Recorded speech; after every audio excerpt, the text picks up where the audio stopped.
A nossa história começa com um cara que virou rei. E não era qualquer rei, era o rei. Tentaram derrubar ele de tudo quanto é jeito, mas o cara trucidava os inimigos como se fossem moscas. Enquanto isso, as cidades viravam poeira, bombardeadas por aviões de guerra. Mas esquece isso por um segundo, porque o foco volta pro rei. O homem está nos seus últimos momentos, e a única coisa que passa na cabeça dele é: eu fui um rei, e puf, morreu. Só que antes de tudo apagar de vez, ele escuta uma voz implorando: por favor, na sua próxima vida, busque a luz. E foi assim que, ao abrir os olhos de novo, ele percebeu que está no corpo de um bebê. Os pais estão lá, todos bobos, dizendo que o cabelo do moleque puxa para a mãe e os olhos são iguais aos do pai. Chamam ele de Arthur. Até aí, tudo normal. Mas tem um detalhe: essa criança não é comum. Assim que acorda, ele já começa a se perguntar onde está e quem são essas duas figuras na frente dele. O problema é que ele não reconhece ninguém, mas os dois juram de pé junto que são seus pais. Se isso for verdade, significa que o rei renasceu. O cara que já venceu batalhas sanguinárias agora não consegue nem segurar a cabeça sem ajuda. Isso mexe com ele, mas pelo menos os pais cuidam dele com muito carinho. O problema é que ele não curte muito essa parada de ser tratado como boneco de porcelana. Ele tenta agir normalmente, mas o corpo simplesmente não responde. E para piorar, no meio desse estresse todo fez cocô. A humilhação foi real. Nada tá saindo como ele queria, e essa nova forma é uma prisão. Ele quer ficar acordado e pensar num plano, mas o corpinho frágil não aguenta e ele simplesmente apaga. Mas a coisa fica interessante no dia seguinte. Ele vê o pai usando magia, o cara simplesmente parte uma pedra ao meio com um golpe. Um golpe! Um pedaço da pedra até acerta ele, mas a mãe chega logo depois e cura tudo como se nada tivesse acontecido. Arthur, que já viu muita coisa na vida passada, percebe que esse mundo tem umas paradas que ele nunca imaginou. E ele fica fascinado. Se conhecimento é poder, então o plano dele é simples: observar tudo e entender como esse mundo funciona. O pai do Arthur tem um trampo peculiar: matar monstros. Ou seja, o cara chega em casa todo dia parecendo que saiu de um campo de batalha. Arthur rapidamente percebe que essa sociedade é tensa, todo mundo anda armado. E isso só significa uma coisa: se ele não quiser virar estatística, precisa ficar forte o mais rápido possível. Mas por enquanto, ele só pode fazer uma coisa: dormir. E sinceramente, isso até que é bom. Na vida passada, dormir era um luxo que ele não podia se dar. Toda hora tinha gente tentando cortar a cabeça dele. Os meses passam, e Arthur já está engatinhando quando se depara com um espelho. Os pais acham a cena fofa, mas dentro da cabeça dele, o nome Arthur ainda não desce bem. Isso porque, na outra vida, ele era Grey. Mas ele não tem tempo para a crise de identidade. Ele tem uma missão. Quando Alice coloca ele no berço para dormir, ele aproveita a chance, pega um lençol, amarra no berço e desce no maior estilo ninja. Dessa vez, ele está feliz. Finalmente tem controle sobre os próprios movimentos. Sem perder tempo, se arrasta até a biblioteca da casa. Se conhecimento é poder, então bora aprender tudo sobre esse mundo novo. E foi assim que ele descobriu onde caiu. O continente se chama Hatten e tem 3 reinos. O Reino D, um lugar subterrâneo dominado pelos anões. O Reino Elenor, onde os elfos vivem escondidos na floresta. E o Reino Sapim, onde ele está agora. Esse último é o mais populoso e cheio de humanos. Assim como no mundo antigo dele, o lugar é governado por uma monarquia. Mas, diferente de lá, aqui o trono é passado de pai para filho. Nada de matar e tomar na força. Outra coisa que ele descobre: esse mundo é tecnologicamente atrasado. Mas tem um motivo, e a resposta é simples: magia. Arthur continuou lendo até encontrar a resposta. Existia uma energia chamada mana, que funcionava como fonte de poder. Só que nem todo mundo podia usar. A habilidade de controlar a mana era hereditária e surgia em apenas um a cada 100 pessoas. Agora a coisa fazia sentido. Se só alguns poucos podiam usar magia, era óbvio que a tecnologia não tinha avançado muito. Para que inventar armas de fogo se você pode soltar uma bola de fogo na cara do inimigo?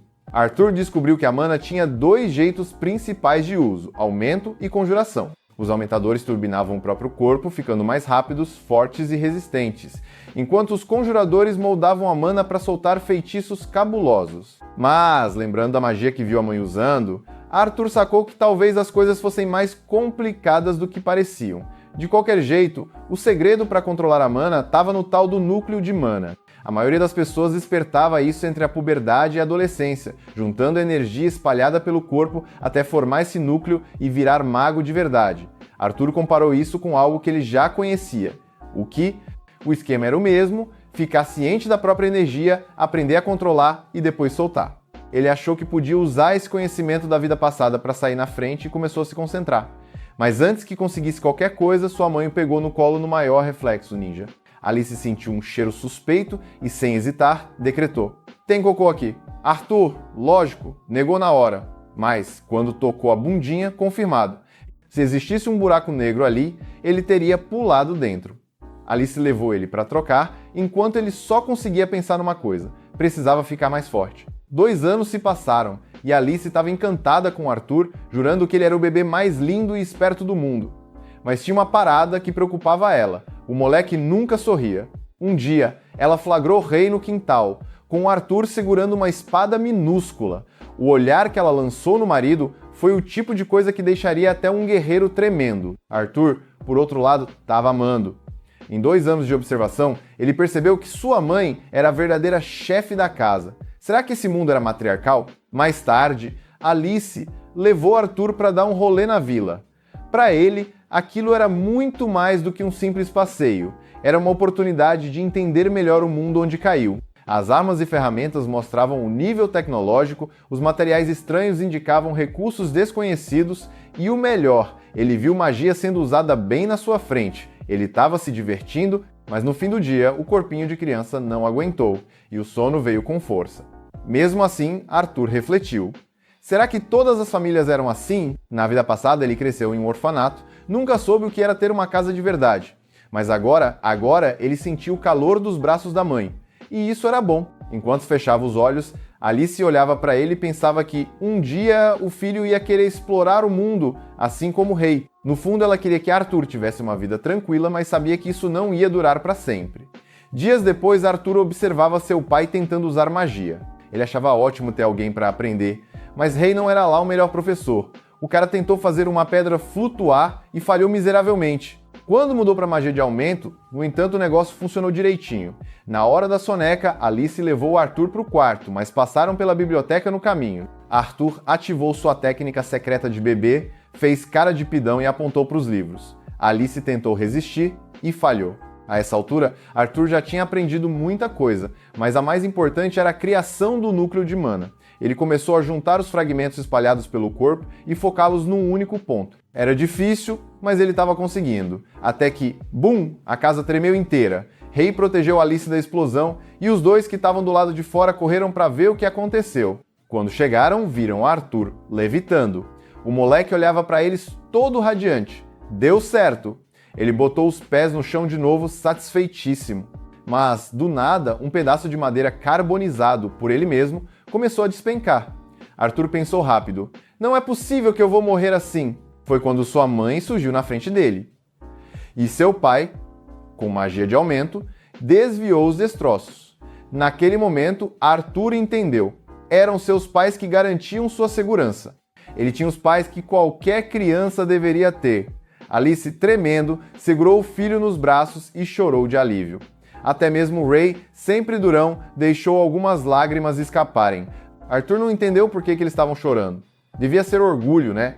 Mas ainda assim, ele não entendia. Isso não era algo que um livro podia ensinar. Isso era algo que ele nunca soube na sua vida passada. Ele nunca soube o que era ter uma família. E sem nem perceber, começou a chorar também. Pela primeira vez, Arthur sentiu o verdadeiro significado da palavra lar.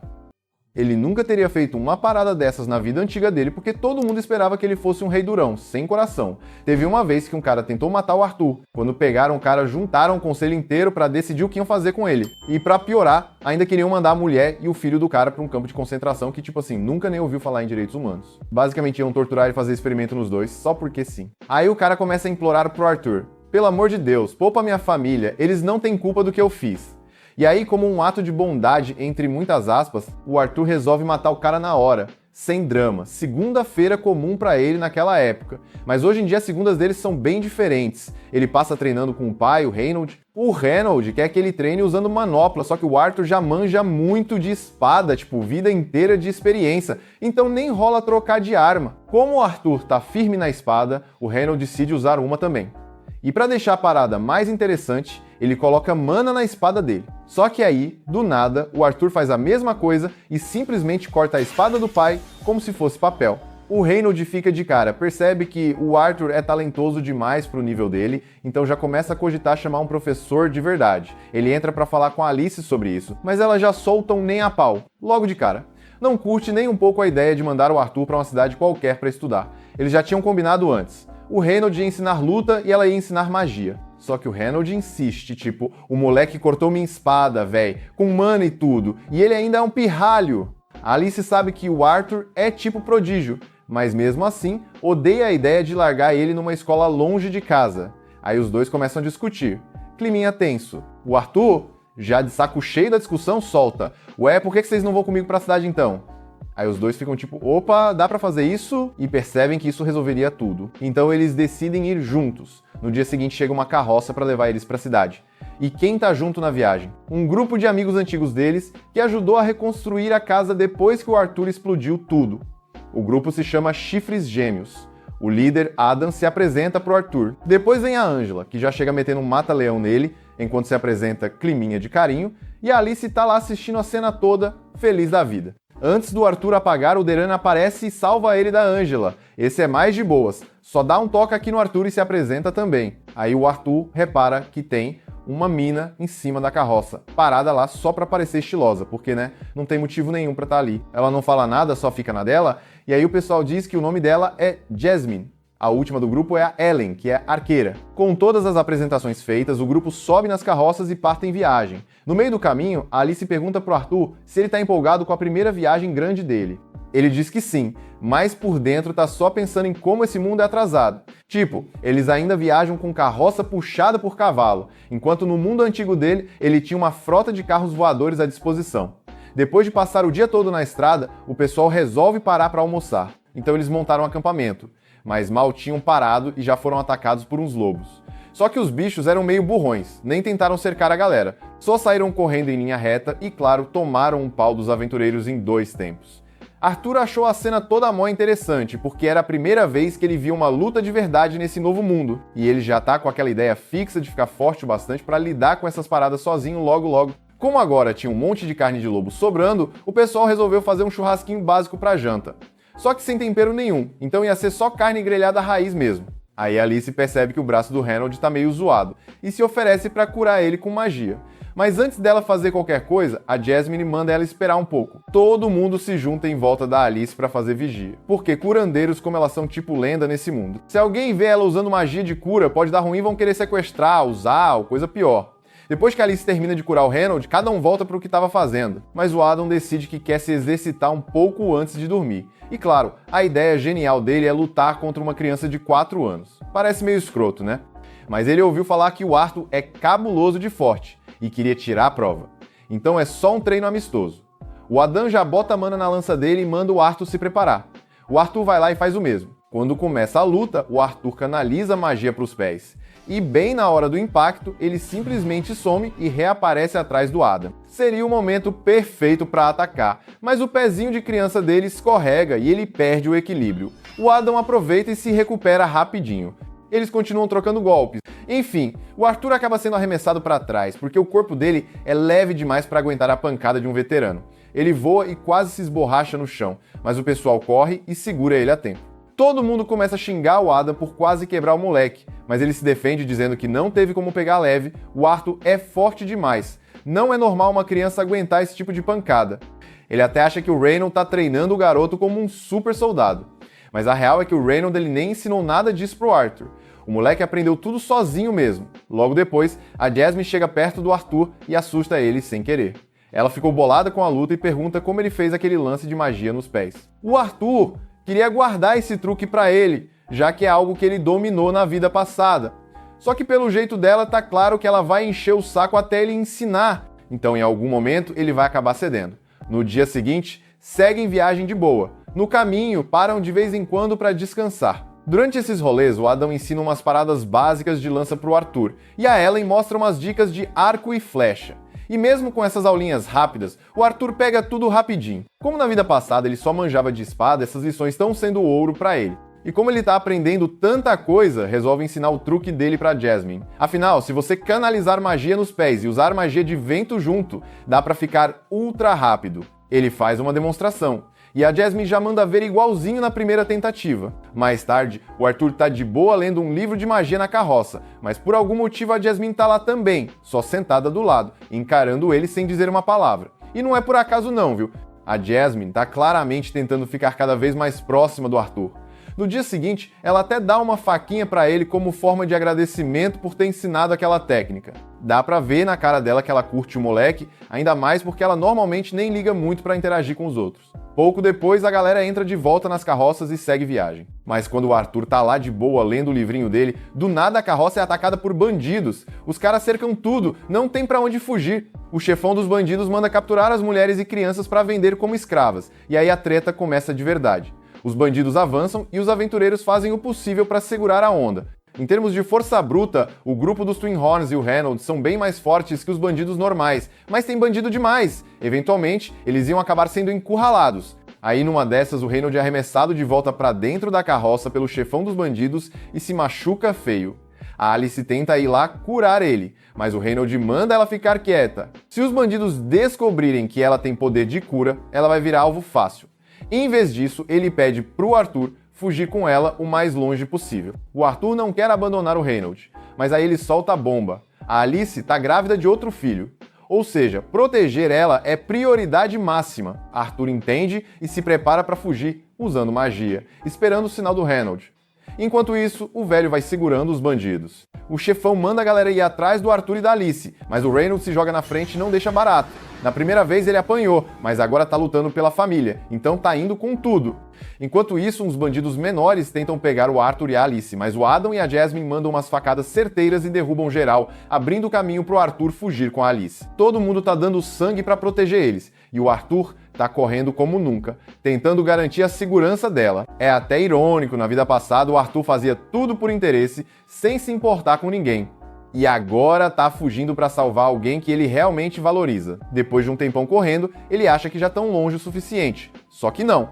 Tem um bandido lá no alto de um penhasco, só esperando. E esse aí sabe usar magia. Do nada, o bandido solta uma magia de vento para cima deles. Arthur nem percebe a tempo. Quando se dá conta, o feitiço já tá vindo. Então ele faz a única coisa que dá. Empurra a Alice para longe e toma o golpe sozinho.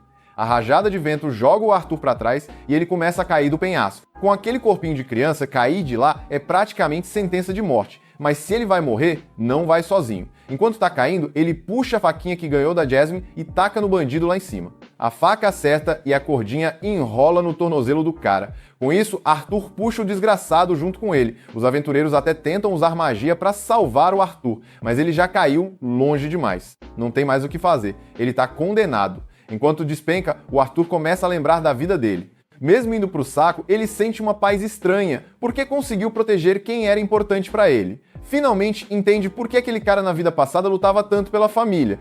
Arthur nem pensou duas vezes antes de se sacrificar pela Alice. E mesmo sem se arrepender, ele só queria ter vivido um pouquinho mais ao lado deles.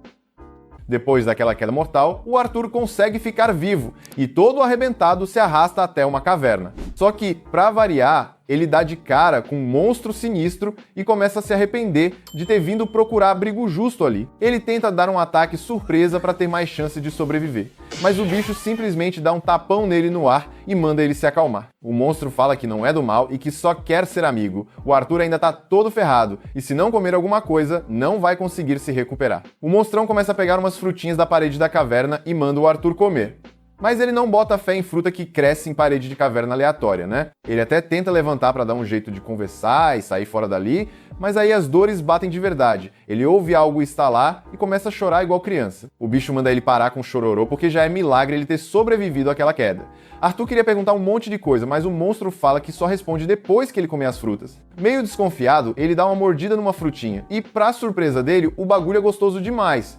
ele se empanturra todo e quando termina pergunta se o bicho sabe alguma coisa dos pais dele. A criatura diz que não pode sair da caverna para verificar, mas tem uma habilidade que permite ver lugares distantes. Então ela gera tipo uma telinha mágica e mostra pro Arthur que os pais dele conseguiram derrotar os bandidos. Ou seja, estão vivos e bem. Arthur fica felizão e agradece, e já que vai ficar ali por um tempo, decide ser mais de boa com o monstro. O nome da criatura é Sylvia e apesar da aparência bizarra, ela é gente boa demais. Nos dias seguintes, Arthur ficou ali descansando, comendo e se recuperando. Sylvia ficava de olho nele o tempo todo, tipo babá monstro. Quando ele finalmente ficou bem, já queria meter o pé pra casa, mas Sylvia avisou que isso ia dar ruim, ele não ia sobreviver sozinho.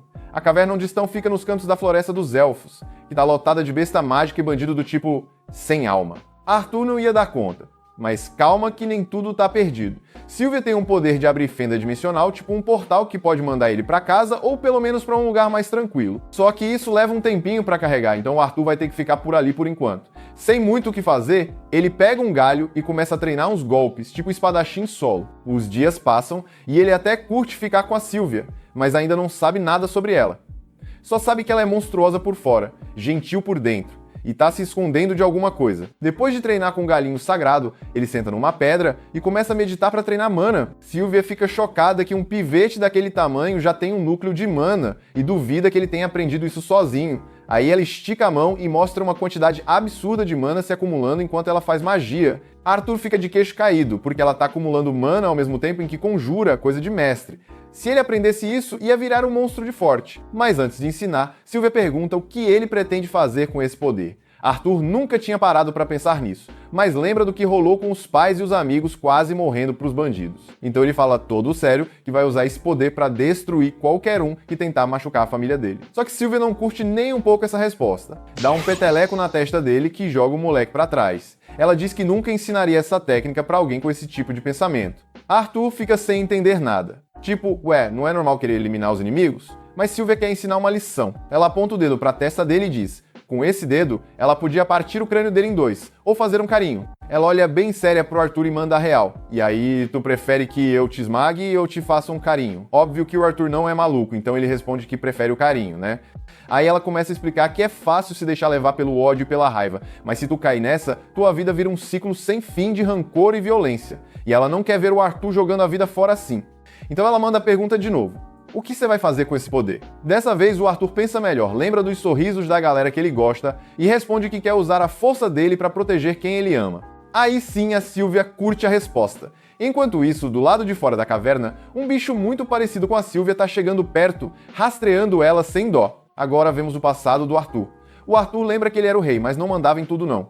Quem tinha o poder de verdade eram os senadores. O Arthur era basicamente o pau-mandado da guerra, chamado só quando eles queriam que ele fizesse umas atrocidades, mas ele sempre odiou esse tipo de vida. Voltando pro presente, a Sylvia começa a ensinar o truque dela pro Arthur. Depois de mostrar como se faz, ela manda ele tentar. Ele começa a puxar a mana do ar e, quando pega o jeito, usa aquilo para se fortalecer. Ele sente na hora o aumento de poder e vai todo animado agradecer. Mas aí a Sylvia fica tensa, sente algo estranho se aproximando e do nada joga o Arthur numa pilha de pedra e manda ele ficar quieto. O Arthur, sem entender nada, dá uma espiadinha e vê outro monstrão igualzinho a Sylvia chegando. A cara dela mostra que conhece o bicho e que não curtiu nada ele ter achado ela. O outro monstro chega mandando: vem comigo agora. Mas a Sylvia manda um tô fora na lata. O bicho já responde com rajada de energia sem enrolar. O Arthur quer ajudar, mas ouve a Sylvia falando na mente dele pra não se meter. O monstro tenta convencer ela a ir numa boa, senão ele vai ter que matar ela. Mas a Sylvia prefere morrer do que obedecer ele. Então ela começa a juntar mana, mostra sua forma verdadeira e, pasmem, ela é um dragão. Agora com muito mais poder, ela solta uma rajadona no outro bicho. Ele até bloqueia, mas já manda um papo reto. Com o corpo dela todo ferrado, usar esse poder vai acabar matando ela. E ela responde que tá de boa com isso, porque já viveu uma vida cheia e feliz. Ela consegue empurrar o outro monstro contra a parede, mas ele não desiste e começa a bombardear ela com várias explosões. Sylvia toma vários danos, mas o que mais preocupa ela é o Arthur, porque a treta tá chegando perto onde ele tá escondido. O monstro manda mais uma rajada e ela percebe que se desviar, o Arthur vai ser acertado. Então ela usa tudo que tem, ativa um poder que para o tempo por um instante e intercepta o ataque. Com o tempo congelado, ela chama o Arthur para sair do esconderijo. Ele obedece porque parece seguro e ele queria perguntar um monte de coisa, tipo o fato de que ela é um dragão, né? Mas não dá tempo. O poder de parar o tempo tá acabando e ela precisa mandar o Arthur embora logo. Ela abre o portal dimensional que estava preparando, mas como foi tudo na correria e ela estava machucada, o portal não leva direto para a casa do Arthur. Em vez disso, manda ele para um lugar aleatório. Ela queria evitar jogar ele de volta na floresta, mas agora não tem escolha. Mesmo assim, ela acredita que o Arthur já consegue se virar com o que aprendeu. Então ela pergunta mais uma vez: "E aí, o que você vai fazer com esse poder?" Sem nem pensar, o Arthur manda: "Vou proteger minha família." A Sylvia sorri, feliz por ver que ele entendeu o que realmente importa. Antes dele ir, ela diz que tem umas paradas para dar para ele. Ela invoca um ovo e uma pena, pede para ele embrulhar o ovo com a pena e cuidar bem dos dois. Como presente final, ela marca o corpo dele com uma espécie de tatuagem nos dois braços, tipo umas mangas fechadas de tatuagem mágica. O Arthur fica bolado, tipo, de onde saiu isso? Mas a Sylvia já tá fraca demais para explicar. Ela só diz que um dia ele vai entender como usar isso, mas infelizmente ela não vai estar mais lá para ensinar. Ela também pede desculpa pro Arthur, porque a real é que ela podia ter teleportado ele de volta para a família assim que ele chegou ali, mas estava se divertindo tanto com a presença dele que não queria que aquilo acabasse. E agora, por causa desse egoísmo, ela acabou colocando ele em perigo. Arthur fica mauzão, porque sabe que não tem força para salvar a Sylvia, mesmo depois de tudo que ela ensinou para ele. E ele nem liga se ela é um dragão ou um monstro para ele, ela é tipo da família. Ele fala que vê ela como uma mãe, mas a Sylvia lembra que ele já tem uma mãe. Aí ele manda: "Então, você pode ser minha avó." Sylvia nem esperava ouvir isso, mas achou mó fofo ser chamada de vó. Ela até pede para ele repetir e ele fala de novo, todo feliz. Sylvia fica tristona por não poder ver o Arthur de novo, mas o tempo tá acabando. Então ela dá um empurrãozinho nele para ele passar pelo portal. Arthur entende, pega os presentes dela e vai andando para entrar, mas na última hora ele tenta puxar ela junto, chamando ela para ir com ele. Só que não dá, então ela fecha o portal e manda ele embora. O tempo volta ao normal e Sylvia leva a porrada do outro monstro de cheio. O dano parece fatal. Ela cai no chão, toda ferrada, mas o monstro ainda não bota fé que ela morreu, porque sabe que ela é forte demais para cair só com isso. Ele se aproxima, achando que tá tudo certo, mas quando chega perto demais, Sylvia junta o restinho da força que tem e lança um ataque que incinera ele na hora, junto com tudo num raio de 1 metro. Enquanto o Arthur tá sendo teleportado, ele ouve a última mensagem da Sylvia. Ela pergunta se ele lembra do que ela disse sobre usar o poder do jeito certo. Ele lembra, mas tá destruído por dentro com tudo que rolou. Sylvia fala que o mundo é um lugar triste.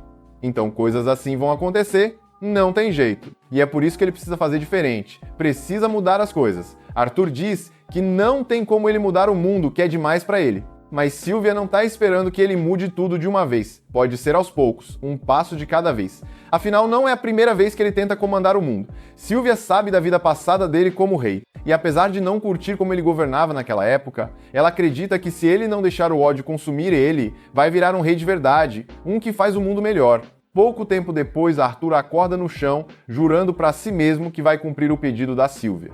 Mas antes disso, ele precisa dar um jeito de sair daquela floresta. Após ser teleportado para a floresta élfica, o Arthur começa a caminhada de volta para casa. Mas enquanto ele tá lá, andando, ele escuta um grito sinistro vindo de longe. Parece que é de uma garotinha. Então ele logo junta a mana e sai correndo para ver o que tá rolando. Ele sobe numa árvore alta para ter uma boa visão e quando chega lá em cima vê um bando de ladrões sequestrando a menina. Ela até tentou fugir, mas os caras já tinham pego ela e estavam tampando a boca dela para ela não gritar mais. Como a menina é elfa, eles planejavam vender ela como escrava no mercado negro e lucrar pra caramba quando saírem da floresta. Eles amarram ela e jogam na parte de trás da carroça. Enquanto ele observa aquilo tudo, Arthur começa a ter flashbacks do dia que ele e sua família foram atacados por bandidos também. Ele lembra dos bandidos falando que iam manter ele e as mulheres vivas para depois vender como escravas, e isso deixa ele furioso. A primeira coisa que passa pela cabeça dele é que ele deveria matar todos aqueles malditos.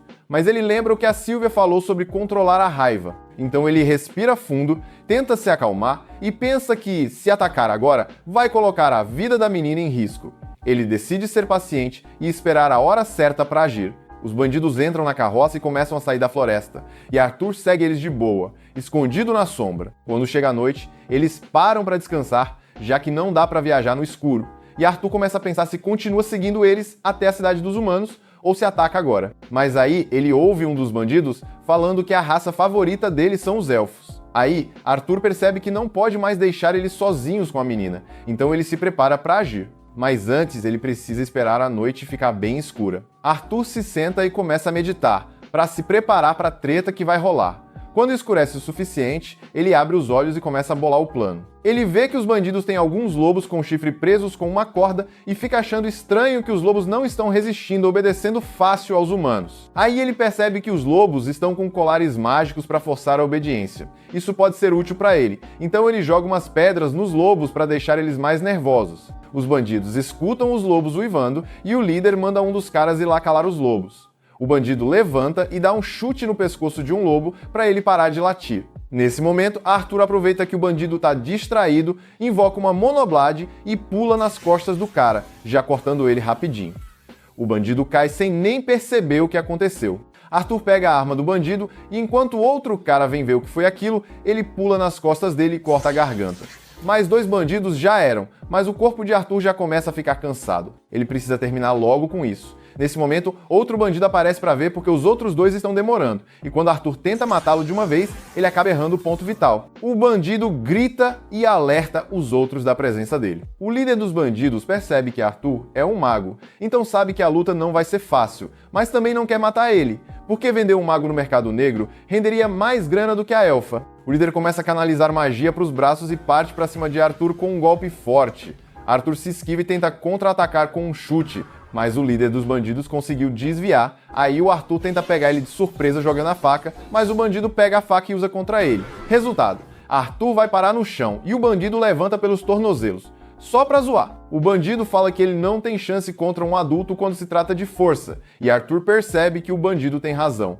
Então, ele resolve atacar com magia. Ele lança uma bola de fogo bem em cima do joelho do bandido, e enquanto o cara grita de dor, Arthur enfia a faca na cabeça dele.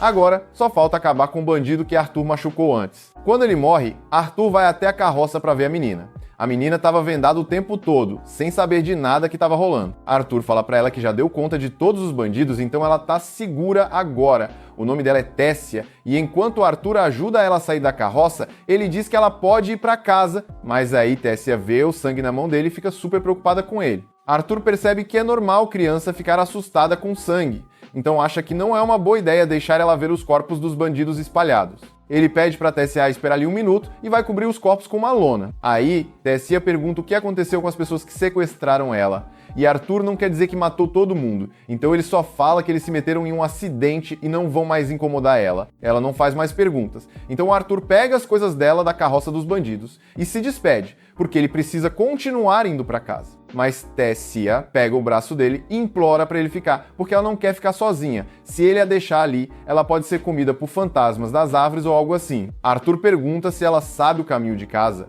e ela sabe, mas não tem ideia de quanto tempo vai levar para chegar na vila dela. Arthur não curte a ideia de ficar dando carona para ela, mas também sabe que se não ajudar, Tessia não vai chegar viva em casa. Então ele acaba concordando em levar ela até a vila dela. Arthur dá uma olhada nos lobos que os bandidos pegaram e até pensa em usar eles para transporte, mas ele não tem ideia de como controlar um lobo. Então decide deixar os bichos pra lá, mas Tessia diz que pelo menos eles podiam tirar os colares mágicos dos lobos para que eles pudessem voltar para a floresta. Arthur avisa que os lobos podem atacar quando ela tirar os colares, mas ela acha que vai ficar tudo certo, já que ela não fez nada para irritar eles, e como moradora da floresta, é responsabilidade dela cuidar dos animais daqui. Ela tira os colares e, como ele pensou, os lobos vão embora calmamente em direção à floresta. Na manhã seguinte, Arthur e Tessia começam a caminhada em direção à Vila dos Elfos. Depois de um tempo, eles param para fazer uma pausa e comer. Arthur faz uma sopa improvisada e diz para Tessia comer, porque ela vai precisar de energia para a jornada longa que ainda vem pela frente. Tessia acha que a sopa tem um cheiro estranho, mas Arthur não é nenhum chefe renomado. A comida é literalmente só carne seca e sal. Não tem gosto, mas é melhor do que nada. Tessia pergunta por que Arthur veio para a floresta Elshire, já que é raro humanos estarem por lá, ainda mais um menino sozinho. Arthur explica como ele se separou da família e acabou ali. Enquanto estão nesse papo, Arthur pergunta como é viver no reino de Eleanor, e Tessia fala que adora. Os pais dela sempre estão ocupados com o trabalho, então ela passa a maior parte do tempo com o servo e o avô dela. Eles continuam a jornada, mas como Tessia não sabe o quanto falta para chegar na vila, fica difícil saber quanto tempo mais vai levar. E para piorar, os lobos que Tessia liberou estão seguindo eles há um tempinho já. Então Arthur começa a se arrepender de não ter matado eles logo de cara. Naquela noite, Arthur decide ficar de sentinela fora da tenda, para garantir que os lobos não ataquem ele e Tessia enquanto estão dormindo. Mas depois de um tempo, Tessia coloca a cabeça para fora e pede para ele dormir. Arthur diz que não tá com sono e vai ficar de vigia lá fora. Mas Tessia estava com muito medo de ficar sozinha, então ficou implorando para Arthur entrar na tenda com ela. No final, Arthur cede e decide ficar de vigia dentro da tenda, só para não deixar a Tessia mais preocupada. Ela tenta se fazer de durona, fingindo que não tá com medo, mas não para de pedir para Arthur ficar do lado dela o tempo todo. Antes de dormir, ela quer saber um pouco mais sobre o reino dos humanos. Então pergunta pro Arthur se é verdade que todo humano é pervertido e casa com várias mulheres. Arthur fica surpreso de ouvir isso e pergunta de onde ela ouviu isso. Ela responde que foi o avô dela que contou. Arthur não pode negar que existe gente assim, principalmente na família Grarit, mas no geral os humanos são mais modestos. Tessia acredita nele e se vira na cama dormindo na hora. Os lobos não atacaram então pela manhã, Arthur e Tessia acordam e seguem viagem. Tessia tem se aproximado muito de Arthur nos últimos dias. E agora, que ela conseguiu esquecer um pouco os traficantes de escravos, parece muito mais feliz. Só que ela ainda é meio sem noção quando se trata de sobrevivência, porque nem consegue atravessar um riacho sozinha. Então Arthur tem que carregá-la. De repente, Arthur sente uma dor estranha no peito e não sabe o que está acontecendo. Tessia sai correndo preocupada para procurar algumas ervas medicinais, mas Arthur acha que isso não é uma doença comum. Enquanto está encostado em uma árvore, o lobo de antes aparece e Arthur começa a entrar em pânico, porque não está em condição de lutar caso o bicho ataque. Tessia logo volta com as ervas, e Arthur avisa ela para ficar longe, porque o lobo pode ser perigoso. Mas para surpresa dele, o lobo só larga um porquinho morto na frente dele e vai embora. Arthur fica confuso, mas Tessia acha que o lobo estava tentando agradecer ele pela ajuda daquela noite. Naquela noite, Arthur e Tessia montam um acampamento e curtem uma carne assada na fogueira. Isso tá bem melhor que a sopa, então Tessia adora. Enquanto procurava as ervas, ela encontra uns cogumelos e oferece para Arthur, mas ele provavelmente não deveria ter aceitado, porque os cogumelos deram uma diarreia nele. Depois de acabar de esvaziar o estômago, Arthur tá muito cansado e quase desmaia, mas Tessia não para de falar. Ela começa a contar para ele como o avô dela costumava ler livros de histórias sobre os reinos dos humanos e anões. E ela sempre quis visitar esses lugares, mas nunca pôde porque os elfos não confiam em gente de outras raças. Nisso, Tessia percebe que Arthur não ouviu nada do que ela falou, mas sabe que ele tá só com sono, então cobre ele com um cobertor e deseja uma boa noite. Na manhã seguinte, os dois continuam a viagem, mas a dor no peito de Arthur só aumenta. Tessia pede desculpa por não poder ajudar, mas Arthur diz que não é nada demais. Mudando de assunto, Tessia pergunta se pode chamar ele de Arte, porque ela já considera ele como amigo, afinal passaram tanto tempo juntos e ficaram bem próximos. Arthur diz que não se importa em ser amigo dela, e Tessia fica surpresa com a reação dele, porque achava que ele ia reagir mais. Arthur então brinca, jurando que vai valorizar cada momento que a grande Lady Tessia considera ele um amigo, mas isso deixa ela irritada e pede para ele parar de agir como uma criança. Arthur acha engraçado ela falar isso, sendo que foi ela quem implorou para ele ficar do lado dela o tempo todo por medo, mas Tessia diz que isso é outra história. Brincadeiras à parte, agora que Arthur pensa, Tessia é a primeira amiga que ele fez, porque até no mundo antigo as pessoas tinham tanto medo dele que ele nunca teve realmente alguém com quem pudesse chamar de amigo. Justo quando ele tá pensando nisso, Tessia vê algo familiar e chama Arthur para dar uma olhada. Arthur vai até lá achando que é um graveto ou algo do tipo, mas para surpresa dele, ele chega na frente de uma árvore gigante com um portal no meio. Tessia fala que aquilo é a entrada da Vila dos Elfos e estende a mão, convidando Arthur a ir com ela. Infelizmente, os elfos ainda têm um ranço forte de humanos, então assim que o Arthur entra no portal e pisa na vila deles, já é rendido na hora com uma lâmina no pescoço. Ele olha pra Tessia esperando que ela diga alguma coisa pra ajudar, né? Mas pra surpresa total dele, a garota só encara ele friamente e não fala nada. Aí o Arthur já pensa, putz, fui passado pra trás, ela armou pra me matarem. E fica se sentindo um otário por ter acreditado que alguém realmente queria ser amigo dele, ainda mais depois de tantas traições que ele já tomou na vida passada. Os elfos já estavam se preparando para cortar a cabeça dele com a Tessia só assistindo, mas aí do nada ela resolve abrir a boca. Vai entender por que demorou tanto, né? Quando os guardas falam que vão matar o Arthur, ela manda parar. Um dos guardas até tenta insistir, dizendo que ele é perigoso, mas a Tessia defende. Fala que o Arthur é de boa e que na real só conseguiu voltar para casa por causa dele. Só que o guarda nem liga, acha que o Arthur lavou o cérebro dela ou algo assim e ainda quer mandar ele pro saco mesmo assim. Mas aí aparece um cara, todo imponente, e ordena que soltem o moleque. É o Virian avô da Tessia e ex-rei dos Elfos, um cara bem mais sensato. Ele acredita na Tessia quando ela diz que o Arthur salvou ela, e até pede desculpa pro Arthur por ter sido tratado assim, mesmo depois de todo o esforço dele para ajudar. Arthur até fica aliviado por não ir dessa para melhor, mas também fica de cara ao descobrir que a Tessia é uma princesa. Tipo, eles viajaram juntos dias e ela nunca falou nada? Tranquilo, né? Logo depois, os pais dela chegam correndo quando ficam sabendo que a filha voltou. Ela vai direto abraçar os dois, cheia de saudade. Aí o Arthur pensa, se ela é princesa, então os dois são rei e rainha de Eleanor, só que esses aí não são tão gente boa quanto Virian. Assim que o pai da Tessia vê o Arthur, já dá um berro perguntando o que um humano imundo tá fazendo no reino dele e já manda os guardas prenderem e executarem o Arthur. Mas ninguém se mexe, porque o Virian já tinha mandado deixarem ele em paz, e todo mundo morre de medo do velho. Virian então reforça que o Arthur salvou a Tessia e merece respeito, não ser tratado como criminoso. A Tessia também exige que o Arthur seja recebido como convidado no castelo. O pai dela até tenta resistir porque humano em castelo de elfo é mó tabu, mas como não quer encarar a filha dando chilique, acaba concordando. Com tudo resolvido, a galera se prepara para ir pro castelo. Mas antes de ir, o Virian chama o Arthur de canto e diz que quer trocar uma ideia com ele mais tarde. Arthur fica meio com o pé atrás, porque sente que o velho é forte pra caramba, mas nem tem tempo de pensar muito, porque a Tessia já puxa ele pra mostrar o lugar. É a primeira vez que ele vê o reino dos elfos e fica de queixo caído, tudo muito diferente dos reinos humanos. Só que o preconceito ainda tá firme, os elfos param tudo o que estão fazendo só pra encarar o Arthur passando com a Tessia. Ninguém fala nada direto pra ofender, já que ele tá ali como convidado real. A única que trata ele bem mesmo é a Tessia.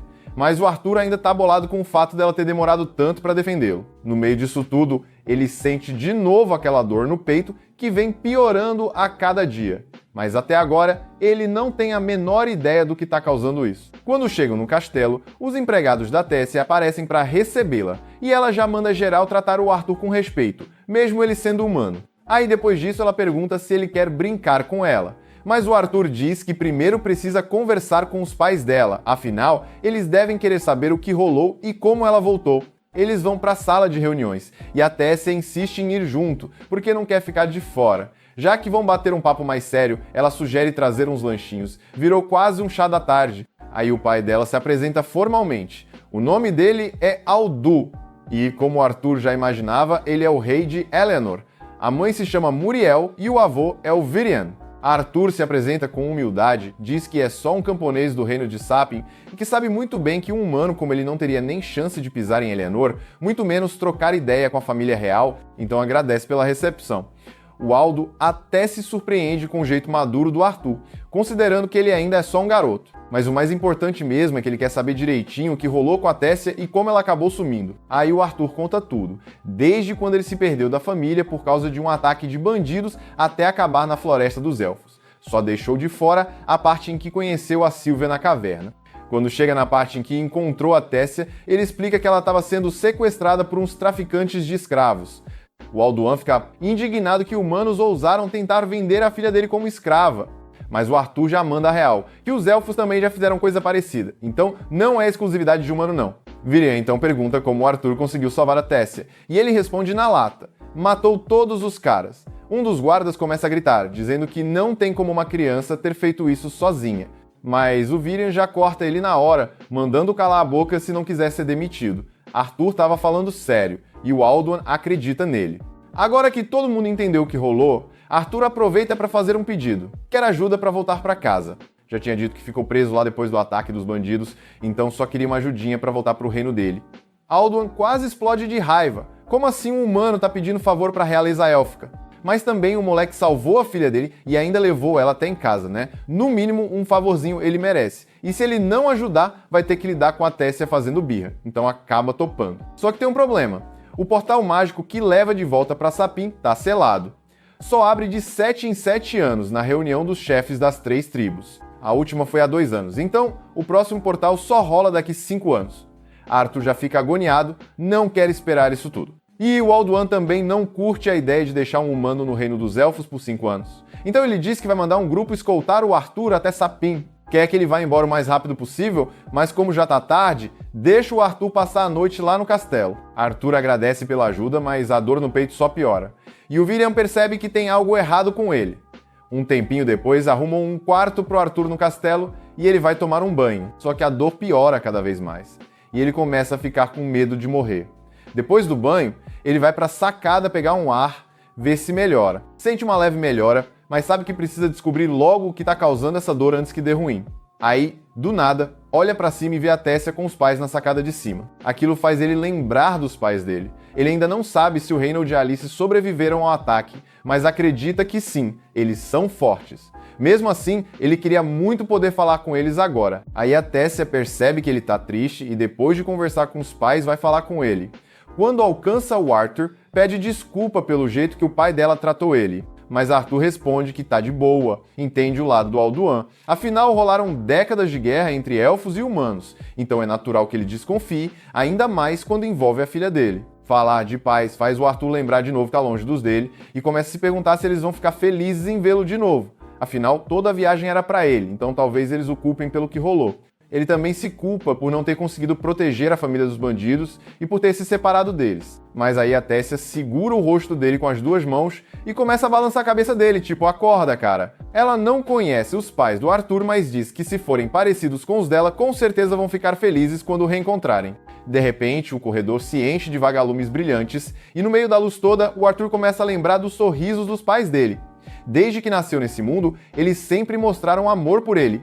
Então por que ele estava com tanto medo de que eles o odiassem por tudo que aconteceu? A real é que ele estava deixando os traumas da vida passada afetarem a forma como via as coisas, cheio de desconfiança. Até desconfiou da Tessia mais cedo, achando que ela tinha traído ele. Mas agora, olhando para ela, só vê uma garota inocente, que jamais faria mal a um amigo. De repente, Arthur sente algo vindo na direção da Tessia, tipo um projétil voando direto para ela. Então ele pega o bagulho no ar e já carrega a mana na hora, pronto para contra-atacar. Mas aí vem a surpresa.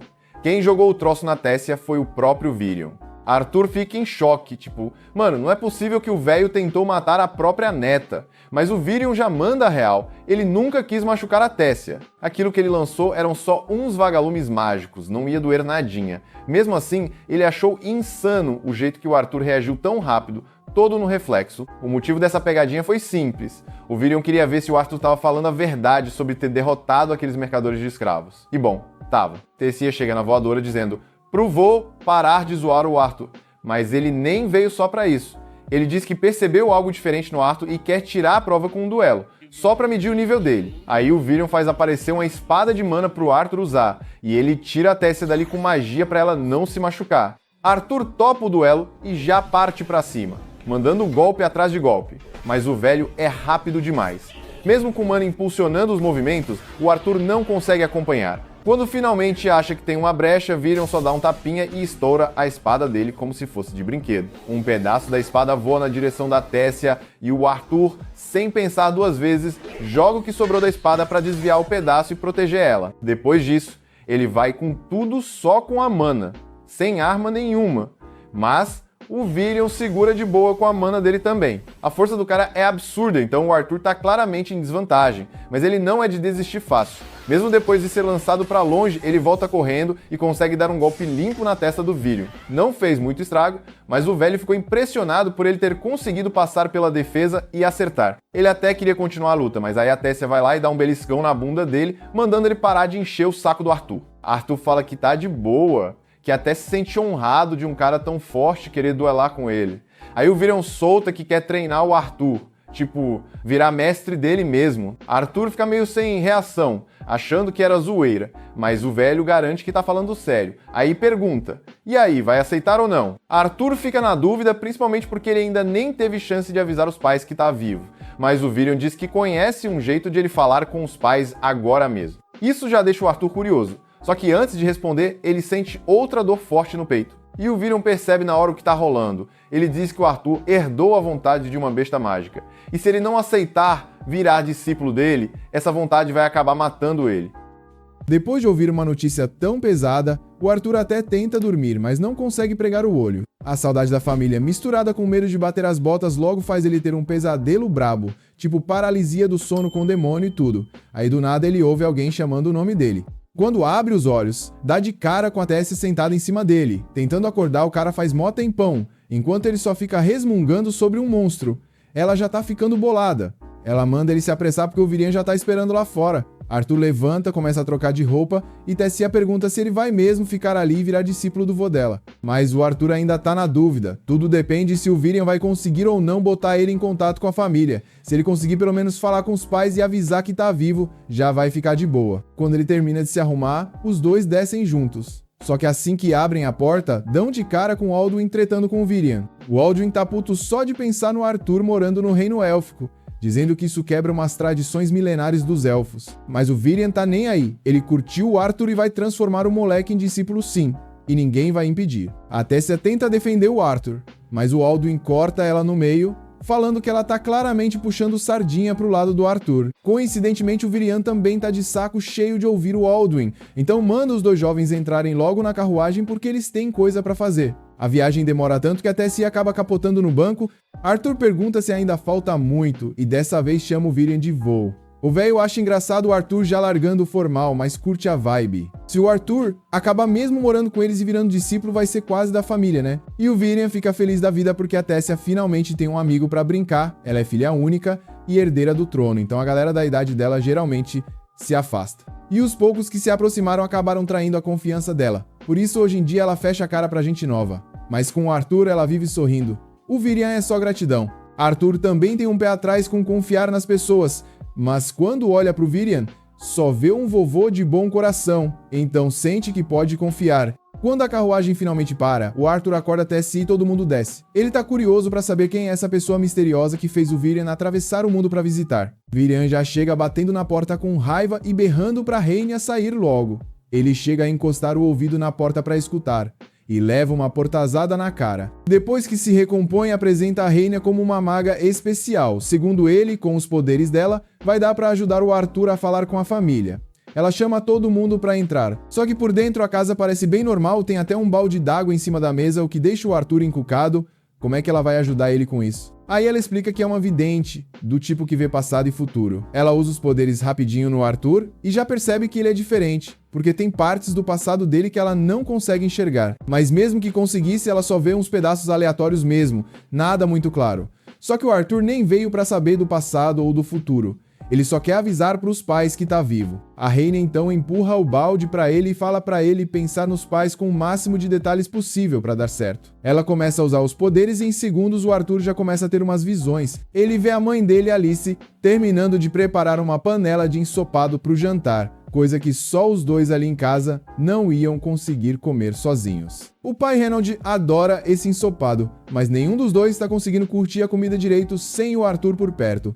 Do jeito que sumiu, eles acham que ele pode ter morrido na queda daquele penhasco. E o Reynold se culpa tanto por isso que quase virou alcoólatra. Mas ele ainda tinha que cuidar da esposa grávida. Então eles foram obrigados a ir para a cidade em vez de sair procurando o Arthur por aí. Lá o Reynold arranjou um trampo e em poucas semanas, de algum jeito, conseguiu juntar grana suficiente para comprar uma casa na cidade. Mas mano, nenhum sucesso no mundo conseguia fazer eles se sentirem bem agora que o Arthur tinha sumido. Aí do nada os dois escutam a voz do Arthur, mas não vem ninguém. Bate aquele desespero achando que é o fantasma dele. Só que o Arthur logo explica que tá vivo morando no reino dos elfos, Eleanor. Ele nem entende direito como funciona, mas graças a um amigo, tá usando uma magia diferentona pra conseguir falar com eles. Ele diz que quer voltar pra casa, mas não pode agora porque tem algo errado com o corpo dele, e se não resolver isso, não vai sobreviver.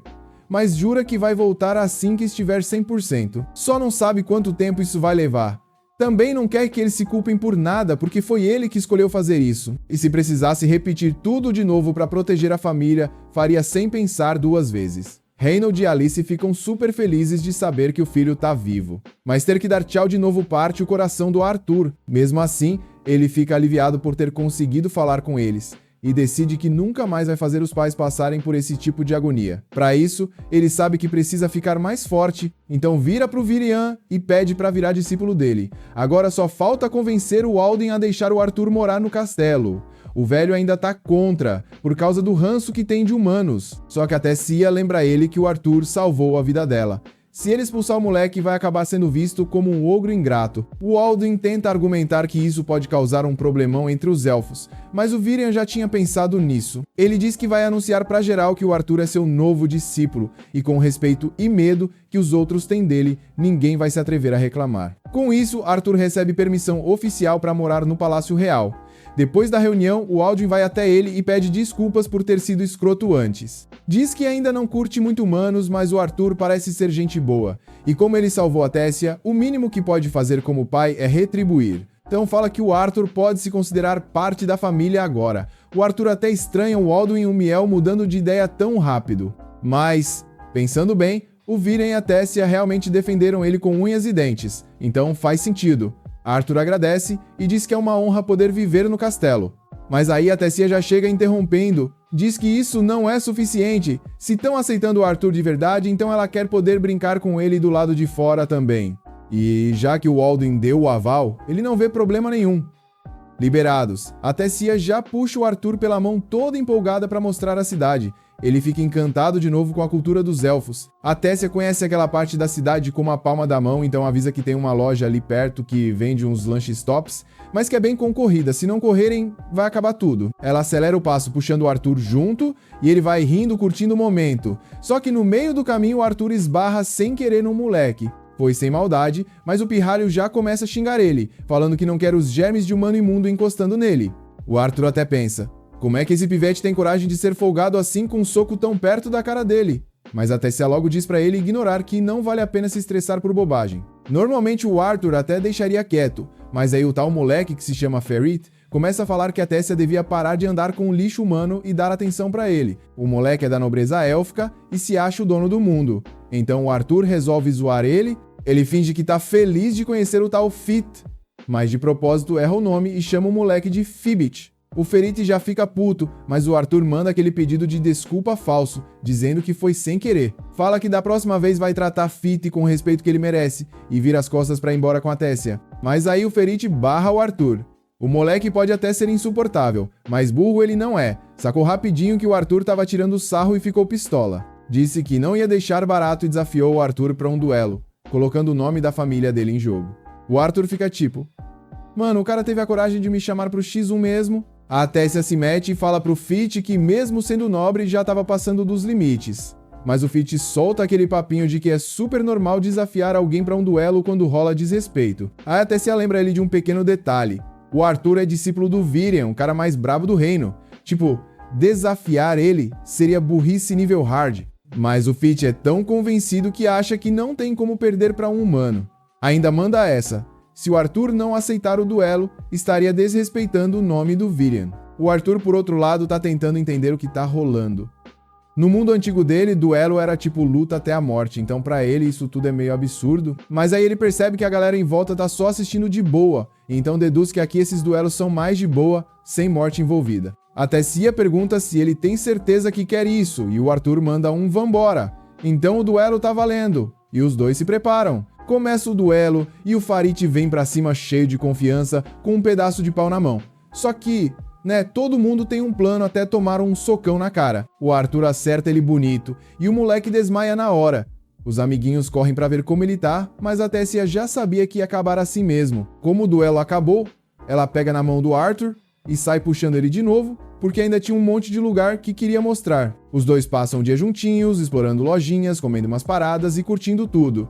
Quando bate aquele cansaço, eles param numa sacada para trocar ideia. A Tessia pergunta quando o treinamento com o Viren vai começar, e o Arthur fala que é já de manhã cedo, mas dá pra ver que ele tá pensativo. Ele lembra do papo que teve com o Virian, que avisou: o treino vai ser um inferno na Terra. Tipo, vai parecer que ele tá mergulhado em piche fervendo, e isso todo santo dia, por anos. Sem família por perto pra apoiar. O Virian quis saber se o Arthur tava realmente pronto pra encarar isso, e o Arthur disse que sim. Mesmo sabendo que vai ser puxado, ele tá animado pra começar, porque quer ficar forte o suficiente pra construir o futuro que sonha.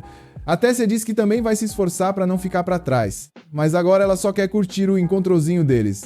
Aí já manda real: bora comer mais alguma coisa? Alguns anos se passaram e tanto o Arthur quanto a Tessia passaram esse tempo treinando com o Viren. Nesse tempo, eles ficaram bem próximos, mas a Tessia é super competitiva, então os dois vivem se puxando no treino. No dia de hoje, depois de ralar bastante, a Tessia ficou moída de cansada e deu uma pausa. Aí o Virian aproveita para dar uma aulinha de magia pro Arthur. Ele explica que depois que a pessoa estabiliza humana, ela consegue usar magia elemental, tipo água, fogo, vento ou terra. Só que os elementos que cada um pode aprender depende muito da raça. Por exemplo, os elfos manjam muito de magia de vento e também mandam bem com água e terra. Mas com fogo e Nem rola. Já os anões são brabos com magia de fogo e terra, mas são bem fracos com vento e água. E os humanos? Bom, eles conseguem aprender os 4 elementos, mas cada um tem afinidade diferente, depende de treino e tals. A Tessia levanta a mão e manda a pergunta: tá, mas se esse negócio de núcleo de mana é tão importante, por que tu não botou o Arthur pra treinar com isso também? Aí o Virian solta que o Arthur ainda tá fraco demais pra isso. O corpo dele carrega uma vontade de besta, que até dá um poderzão, mas também bagunça a conexão entre o corpo dele e o mana. É isso que tá causando as dores no peito. Ele precisa reintegrar o núcleo de mana antes de poder treinar com mana de novo. A Tessia tira onda e fala que então ela é mais forte que ele agora. O Arthur grita de volta, dizendo que é claro que ela tá mais forte, já que todos os ataques dela têm mana embutido. Entre os elfos é considerado talento despertar o mana até os 10 anos, mas a Tessia conseguiu usar magia com 9, então ela já tá treinando com o Arthur desde então. Mas como o treinamento do Arthur tá indo bem, o Virian diz que tá na hora de ele despertar a vontade da besta. Se der certo, as dores no peito devem parar de vez, e isso vai tornar o Arthur um domador de bestas oficial. O Arthur agradece pela ajuda e fala que tá pronto, manda começar logo. Ele senta, e o Virian inicia o processo de despertar. A Tessia fica nervosa, sem saber se vai dar ruim. O Virian até fala que vai rolar um desconforto, mas nada demais. Só que, assim que ele começa, o Arthur grita de dor e uma explosão de energia sai do corpo dele, jogando o Virian e a Tessia longe. Tecnicamente, o despertar deu certo, mas o esforço foi tão pesado que o Arthur desmaiou na hora, deixando os dois preocupados.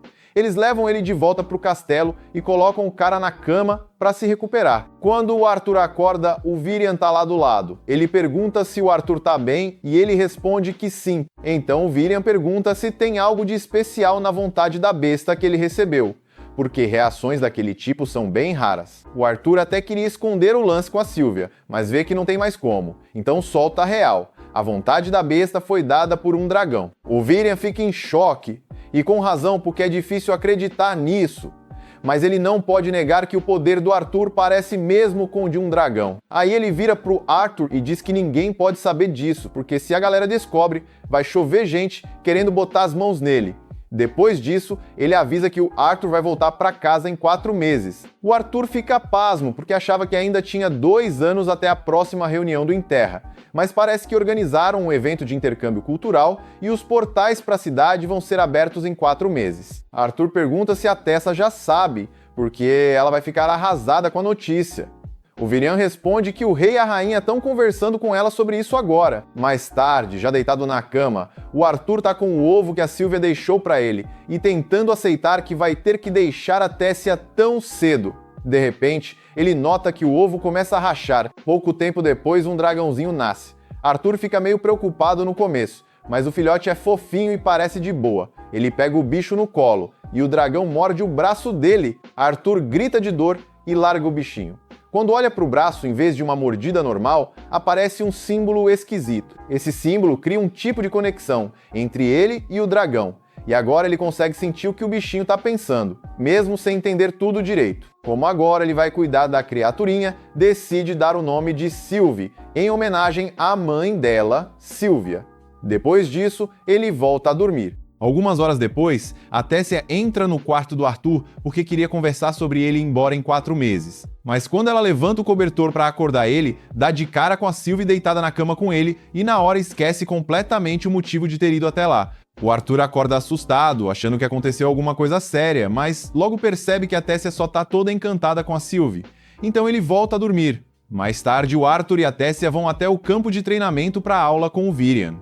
A Tessia tá fazendo de tudo pra Sylvie gostar dela, mas depois de quase esmagar a bichinha num abraço mais cedo, a Sylvie tá evitando ela. Logo eles acham o Virian, e assim que ele vê a Sylvie na cabeça do Arthur, ele pira, nunca imaginou ver um dragão de verdade na vida.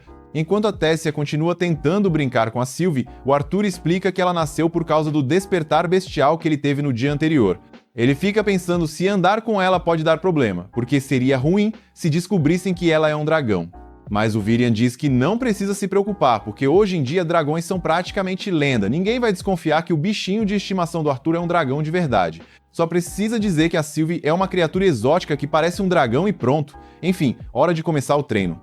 O Virian fala que agora que o Arthur despertou sua besta interior, vai ter que treinar o núcleo bestial e a mana ao mesmo tempo. E a melhor forma de fazer isso é na prática, com experiência real. Aí o Virian começa a se transformar. Quando termina, ele diz que o treino começa agora. O Arthur tenta se preparar para o ataque, mas o Virian só dá um passo para frente e some. O Arthur tenta se defender, mas não faz ideia de onde o Virian tá, nem consegue rastrear os movimentos dele. Ele sabe que o Virian ainda tá ali, mas não importa o quanto tente, não consegue sentir nada. É uma habilidade insana. Mas o Arthur não tá afim de apanhar feio só para servir de exemplo, então já levanta as mãos e se rende. Assim que faz isso, o Virian aparece atrás dele. O Arthur reclama, porque lutar contra ele é praticamente impossível. O Virian podia ter dado uns 30 golpes seguidos e o Arthur nem ia saber de onde vieram. Isso porque a vontade bestial do Virian é de uma pantera das sombras, o que permite que ele manipule o vento com tanta precisão que consegue cancelar qualquer som que faz. A transformação dele é impressionante, mas não perfeita, gasta uma tonelada de mana. Na real, o Virian nem queria lutar sério com o Arthur transformado, só queria se exibir um pouco. Agora que mostrou o poder de um despertar, ele invoca uma espada pro Arthur começar o treino de verdade. Passam alguns dias e o Arthur tá mandando super bem com esse lance de domar a fera interior. A dor no peito sumiu e o corpo dele já foi tão treinado que ele consegue acompanhar até a forma sombria do Virian. Além disso, ele tem aproveitado o tempo livre brincando com a Tessia como uma criança normal. Mais tarde, quando o Arthur e a Tessia estão em outro encontro, eles esbarram no Ferit na rua. Mas o Arthur nem reconhece o cara, o que deixa o Ferit todo ofendido e ele já desafia o Arthur para outro duelo. Obviamente, o resultado é o de sempre. Ferit vai parar no chão em meio segundo. Os amigos dele ficam olhando, tentando entender como ele perdeu tão rápido. O Arthur continua sem saber quem é o cara. Então a Tessia lembra a ele que o Ferit é o moleque que desafiou ele para um duelo anos atrás. Aí o Arthur se lembra e estende a mão pro Ferit, querendo ser amigo. O Ferit aceita porque não quer mais brigar com ele. O Arthur pergunta se o Ferit e os amigos vão participar do evento de intercâmbio cultural daqui a uns meses. O Ferit confirma todo orgulhoso, dizendo que foi escolhido por causa das habilidades incríveis dele. Mas, na real, todas as crianças de famílias nobres foram convidadas. Aí o Arthur pergunta se isso quer dizer que a Tessia também vai, mas o Ferit diz que não. Segundo ele, a família real não quer arriscar deixar a princesinha indefesa ser sequestrada de novo, o que até faz sentido. Mas a Tessia odiou ser chamada de indefesa, então dá um soco no Ferit e manda o coitado voando longe. Sem querer, ela apaga ele com um único golpe. Não é uma boa situação para uma princesa estar no meio de uma multidão, então o Arthur pega ela e sai correndo antes que junte muita gente. Quando tão longe o bastante, o Arthur dá uma bronca nela, dizendo que uma princesa não pode sair por aí socando os outros sem motivo. Mas também, né, o Arthur não é o melhor exemplo quando o assunto é evitar a violência, considerando a vida passada dele. A Tessia nem entende qual é o drama, já que tem certeza que o Ferit ainda tá vivo. Mas o Arthur começa a gritar com ela, igualzinho o pai dela fazia. Então a Tessia chama ele de velho rabugento e sai correndo chorando. Mais tarde, naquela mesma noite, ela ainda tá chorando no quarto. Então, pra animar ela, o Arthur dá uma de ninja, aparece na janela dela e chama ela pra dar uma volta na floresta. A Tessia topa. Enquanto eles estão andando no meio do mato, ela pergunta se é mesmo uma boa ideia. E o Arthur fala que tá tudo certo, que se aparecer algum sequestrador, os dois são fortes o suficiente pra escapar numa boa. Além do mais, vale o risco só pra ver o céu à noite. Ele pergunta se ela tá ficando com sono, e dá pra ver que ela tá quase capotando, mas insiste que tá bem. O Arthur fala que ela pode dormir se quiser, mas avisa que talvez essa seja a última vez que eles vão passar um tempo assim juntos, só os dois. Então ela fala que vai ficar acordada. Só que o sono tá tão forte que ela começa a ver monstro nas árvores. O Arthur acha engraçado que ela ainda tem medo de fantasma nessa idade. A Tessia responde que não é medo de fantasma, é só que ela tá com frio, por isso joga mais lenha na fogueira. Depois pede pro Arthur contar alguma coisa sobre o reino dos humanos para ajudar ela a se manter acordada. O problema é que o Arthur não sabe quase nada, porque nunca foi pra lá. Aí a Tessia fala que queria que o Arthur ficasse com ela pra sempre. Ele também queria, mas isso significaria nunca mais ver a própria família. O Arthur ainda quer continuar conversando, mas quando olha pro lado, ela já tá dormindo. Então ele decide dormir também. Chega o dia da partida do Arthur. Mas antes dele ir embora, o Virion dá um presente pra ele. Uma bússola especial que vai ajudar o Arthur a encontrar o caminho de volta pro reino dos elfos, caso um dia queira voltar. O Arthur agradece, mas logo percebe que a Tessia não apareceu. Ele pergunta por ela, mas dizem que ela não teve coragem de ver ele indo embora. O portal é aberto e o Arthur tá quase entrando quando escuta a Tessia gritar o nome dele. Ela vem correndo pela rua, mas tropeça e cai no meio do caminho. O Arthur corre até ela, estende a mão e ajuda ela a levantar. A Tessia começa a falar tudo de uma vez, dizendo que ele tem que se cuidar, senão ela nunca vai perdoar ele. O Arthur percebe que ela tá mesmo preocupada, então puxa ela para um último abraço e diz que vai sentir muita saudade. E mais nada, é só isso. Comente o que achou e se quiser saber como essa história continua, não se esqueça de se inscrever no canal para ajudar a chegar aos 10 mil inscritos. Temos capítulos novos toda semana, eu sou o Felipe Senpai e nos vemos na próxima.